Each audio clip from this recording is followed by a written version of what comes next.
Okay, so just basically, I know that you're all at the end of your undergrad degree and thinking about the next steps and what's ahead, and doing some career planning and perhaps even some serious career thinking for the first time almost since you made the decision to come to high school and study what you're studying. And now it's like, oh, what do I do next? So big decisions.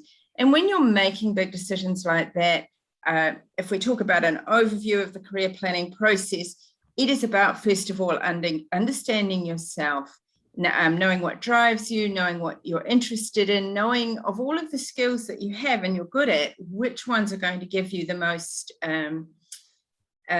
sense of achievement or satisfaction or motivate you the most in the next part of your career. And it's important to realize you are not going to make one decision now forever in one direction. You will make many changes and many choices through your career. So the focus is mostly about now. So once you've kind of got that understanding about yourself, it's then getting out there and having a look at what are the options for you, what are employers looking for, what are the opportunities in the workplace, who are the organizations that you might want to work for, etc. And then putting all that together through, hopefully, a successful application.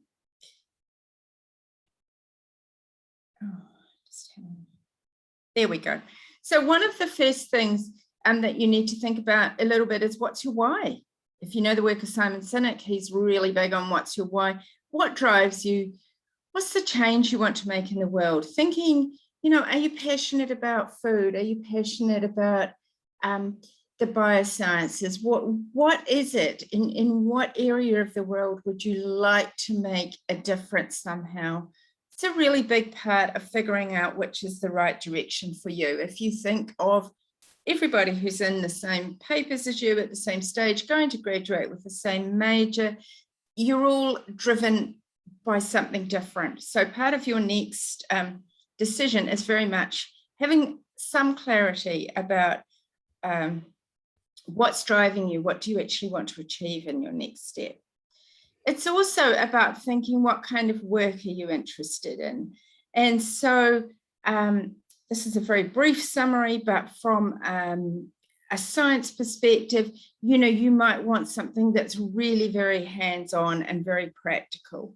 You might be more interested in something that's the investigating, the problem solving, the analyzing, and more into the research space, for example.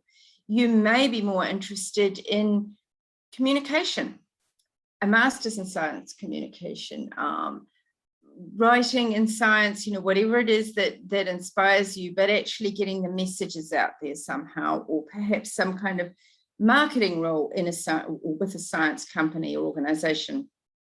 You might actually be really interested in health, either at a big picture, policy, health promotion kind of space, where you're helping people, but you might also be interested in doing something post-grad, like nursing science or teaching, or some of the other options that enable you to go out as a professional and work in a relevant field, but where you are directly involved in helping and working with people in some way.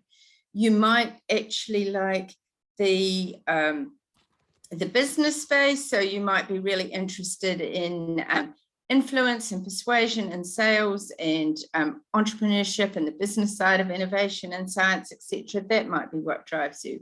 Or you might be someone that likes the numbers and the software and the data and the detail and analysis that goes with that. So it's different for each of you, and that's really important to think about when you're making this next step. Another thing then about yourself is looking at your skills. So I quite like this. There's a lot out there online if you go and have a look, but this is actually from last year, the World Economic Forum's Future of Jobs report. So it's around the world, and it's one of the more recent, bigger pieces of research that we've seen around the skills that employers are looking for going forward. And okay, they want your technical knowledge, they want your science knowledge, they want your degree and the tech skills that you have, but also the demand is huge for the human skills, if you like. You might have heard that hard skills, soft skills. The hard skills are your technical skills. but the human skills are kind of becoming the hard skills of the future. This is what differentiates you from someone else who has the same knowledge and technical skill. And this is what employers are really looking for. And we see this all the time. And so if you ever look at the top 10 skills here, you will see that 8 of them are actually human skills rather than technical. And you can see how they've been clustered there according to problem solving ability, self-management, working with people, etc. So problem solving and communication collaboration in some way are usually amongst the top skills that employers are looking for. So you're thinking, which are the ones that you're good at, you'd like to use, but also when you're applying for jobs or making decisions about where you go next, how you are going to sell that or provide evidence of these skills. And that's something we can help you with. Another thing to think about when you're looking ahead is, I show this diagram a lot. It's probably on last year's video clip if it's still hanging around on the web. Really important to understand the value of networks in finding jobs, even in finding opportunities to get a summer research role, or, you know, if people know you, if they have some experience of you, if you've worked with them part-time, if you've had an internship, if you've got something there, some connection already, it's a huge advantage.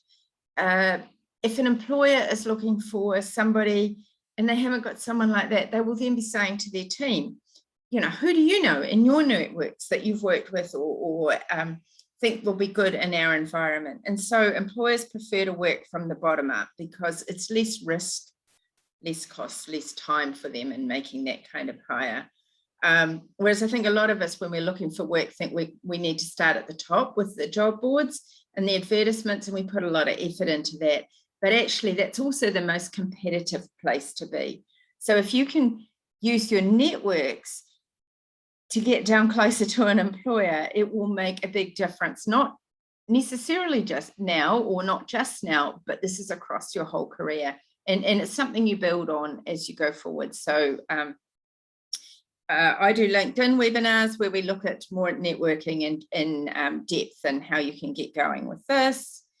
When it comes to looking out into the workplace, you need to start thinking, I'm sorry about this, which you can probably see, you know, what's out there, doing your research, what are the kinds of roles, who are the employers, and that's something we can't give you lists, but we can certainly help you if you're having some difficulties thinking about how you find this out. You also want to think, gosh, I really am having problems with this. Just again, thinking about the skills that those roles, the skills that those roles require, and looking for jobs that actually require the skills that you want to be using. Looking at your networks, as I've discussed, and this is a really good tool for you, which is informational interviewing, tucked away up there under the bar at the top. This is where you just talk to people who are out there. These might be graduates who've gone before you. Otago alumni are amazing at being really supportive for graduates coming afterwards. And LinkedIn is a good way of making that connection and finding out those people if you don't have other ways. But talk to people who are doing the work. Some of the presenters tonight, you know, if you're in a breakout room and you've got the space, you might be able to ask some of these questions, for example. It's going into a conversation with some clear questions and leveraging off someone else's insight or their knowledge of the sector. And then someone gets to know you, you're building a relationship, and you're finding out a lot more about what goes on in an area that you look at. So it's a really valuable exercise, but one of the things you never do when you're informational interviewing somebody, having this conversation, you never ask for a job. It's not that kind of conversation. So I just wanted to show you, to finish up really quickly, some of the resources that we have available. Obviously, Otago Career Hub, if you've not used it before, just Google it, log on, you're all on here as current students. You can book appointments with us. This can be to discuss your career planning or your job search. It can be to get coaching around an interview. It can be for help with your CV, your LinkedIn profile, your cover letters. We don't write your CV for you, but we will look at it, we will review what you've got and help you make it as strong as possible. So you can come in here and book an appointment time. Book an appointment time that suits your timetable. We've got lots of resources tucked away in the resource tab. And then here in my career space, you will actually now, you can go into it. This is our new resource, which has a huge amount of tools and information for you in the career space. So please pop in and have a look at that. Also our jobs board, which will link from here, or you can go directly into my career space and have a look at it because it's hiding on there. This is what my career space looks like. Amongst other things, it has an assessments tab. So you can actually go in and here's some assessments that look at temperament, your personality insight, your motivation at work. So that's part of your why. You can look at your strengths. There's a whole lot of assessments there that can help you with that understanding of yourself and what you're looking for at this stage. Also, you can see the tabs here, lots of help on different topics and subjects. And under the tools, there are some particular ones here that are useful, like CV Builder, CV 360, so you can upload your CV and get it. It does a really quite impressive in-depth review. It's just the basics in terms of the formatting, etc. Obviously, it can't review whether you've tailored your CV really well to what you're applying for. But it will give you a starting point, and then once you've got it over a certain level, you can book an appointment and get one of us to look at. Also, you've got Interview 360 in here, which has a lot of interview tools. You can practice video interviewing, and this is really helpful now because you know, so many interviews are Zoom based, and so here you can practice and record, and there's an AI analysis again, so you can actually upload your interview and get it looked at, and in the privacy of your own room. No one else needs to see it. It's a really, really good practice tool. So I just wanted to finish off to show you an example of a job that I picked up last week, and this is, if anyone likes to look at this, I think it was on Seek, and I think it's possibly still open.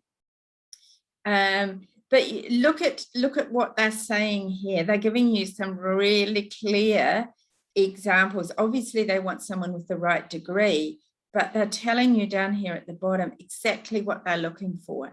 So you're thinking about, is that me? And if it is, and you really like this job, then you've got to be addressing those things in your application.